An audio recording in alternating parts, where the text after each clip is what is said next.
Welcome to the Candy Colored Studio.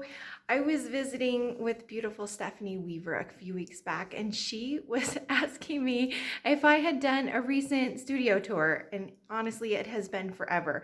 So I'm going to give you a little tour today. So welcome. We just had a little snowstorm last night. I'm not sure how much you can really see in the, oh, there you go. You can kind of see. Anyways, I'm going to turn the camera around and just kind of welcome you through the house. Just gonna start on the front porch because it's so magical out here right now.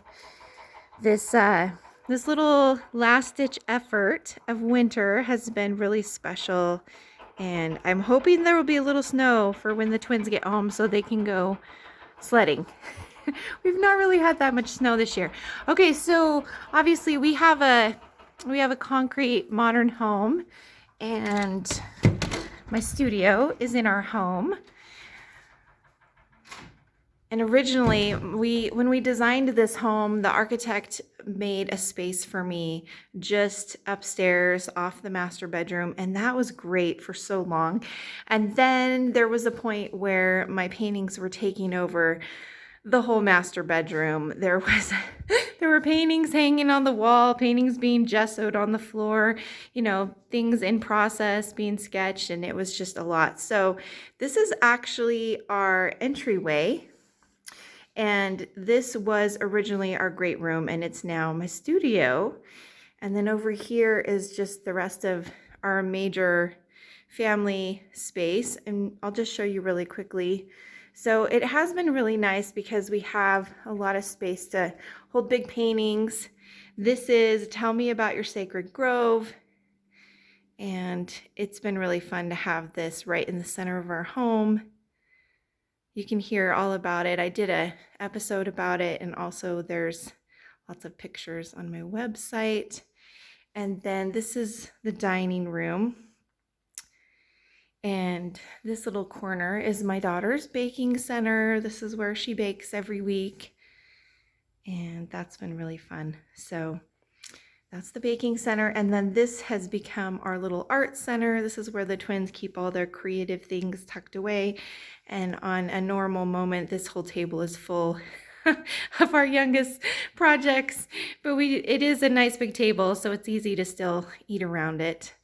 And then this is our kitchen. And obviously we've got a little kitchen nook over there. But we found this island on public surplus, and if you're in the United States, every state has a public surplus, and when entities don't need things anymore, they offer it up to the public. And so we bought this original cafeteria island. We got it right on public surplus, and it's been such a great piece.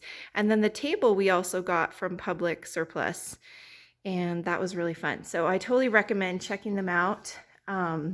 This amazing pot holder came from my cousin, and it's absolutely perfect. And then this fun little space, we actually spend a lot of time in the kitchen, and so we wanted to have a place where we could read and be together and obviously do projects. So the kids we spend a lot of time in this little nook area. This is actually where we keep all our dishes.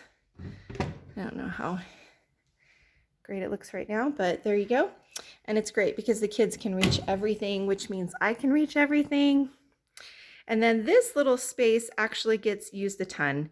We sit in that couch all the time, and it's a lot of fun. So that's basically the kitchen. We've got this is just like a restaurant sink, and as you can tell, we really love Smegs.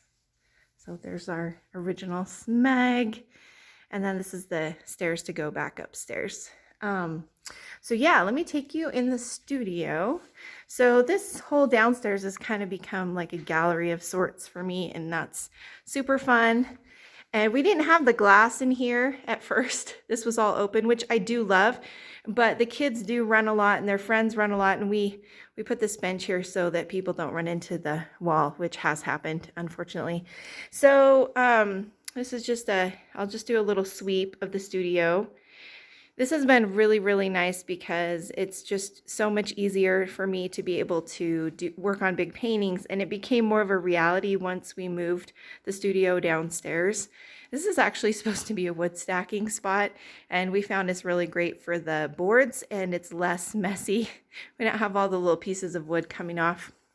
So obviously I have got this big table that originally, so it has the 2 leaves, and I do leave most of the leaves out most of the time.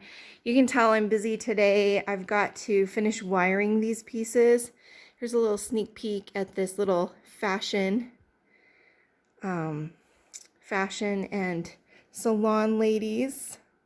So if you're on my email list, you'll be the first ones to be able to purchase these. If you're not on my email list, jump on there. You can just get on my website.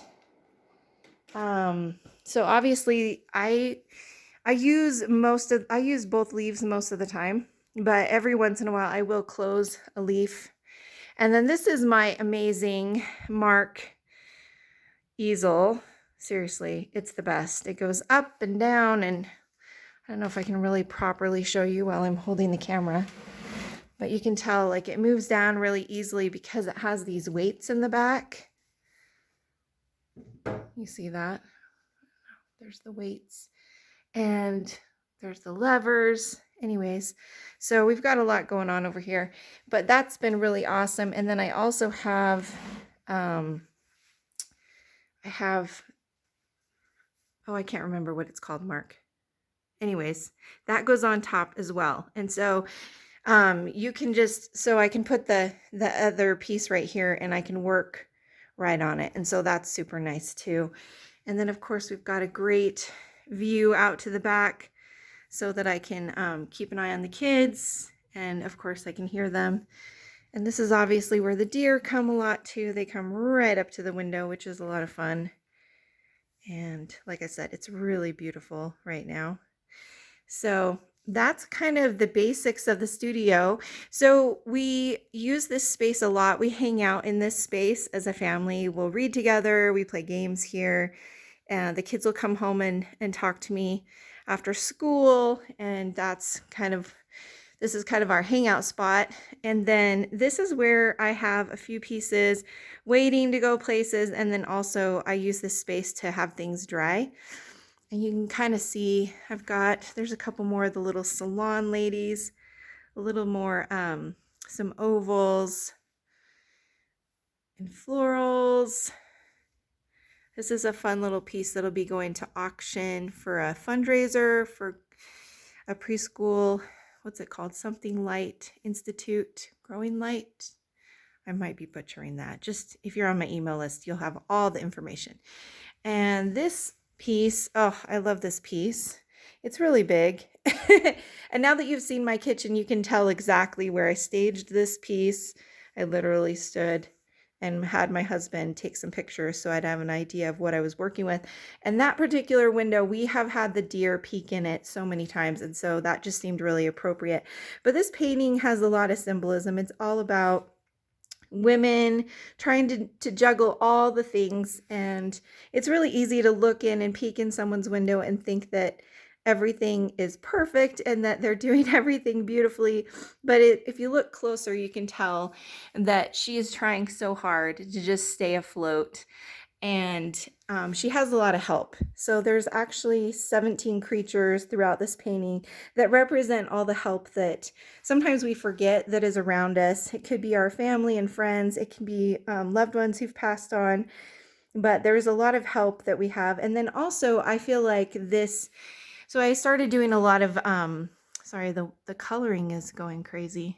So I started doing a lot of study on the symbolism of plants and flowers, and I learned that lily ponds, specifically lotus, are symbolic of fertility. And then also it makes me think about our Savior and his atonement and how it's always there. It doesn't matter how dark and murky things look, that he's there to just make things right if we're willing to let him help us. So I think a lot about that when I look at this piece. Yeah, and then the wallpaper in the background is a déjeuner pattern, and the peacocks represent royalty. And I think it's just really important for us to remember that even when we are constantly feeling downtrodden or just not like we're measuring up to who we really want to be, we have to remember that we are divine, and that this is all just part of the process, and that we will have times when we're just really struggling, and yet there is goodness, there is goodness waiting for us, and there's opportunities for us to be better people and to become our best selves. So that's this fun piece. Yeah, so there's that one. And then back here, I actually have a couple storage closets. So this is where I keep most of my prints and then also products. So I've got some clothing still. I have some bags. Oh, sorry. I don't know if that's making it worse. Pillows, notebooks, all kinds of fun stuff. There's scarves. Anyways, I keep all these fun things back here. And then on the other side, so let's see, I'll show you the other side. And then obviously I always have, I got out a bunch of frames recently just to see what sizes I had available and get things set up and moving for a new series. So back here is where I keep a few leftover paintings, but also mostly all my big boards get stored back here, and then also frames. So I've got a fun just like area where I can stack everything, and that's kind of what we got going on. So this is a rubber tree plant, and it used to be only about yay high when we bought it, and it's just totally taken over the studio, and it's very happy in here, and that's been really fun. I love having lots of green things growing in the house and in the studio, and that's been really fun as well. So anyways, just wanted to give you a little tour, a little peek into what we have going on in our crazy neck of the woods. And it is, I thought, oh, I should do it this morning while the kids are at school. And so there you go. Well, I hope you have a fantastic day. Feel free to leave me any questions, and just know that you're loved.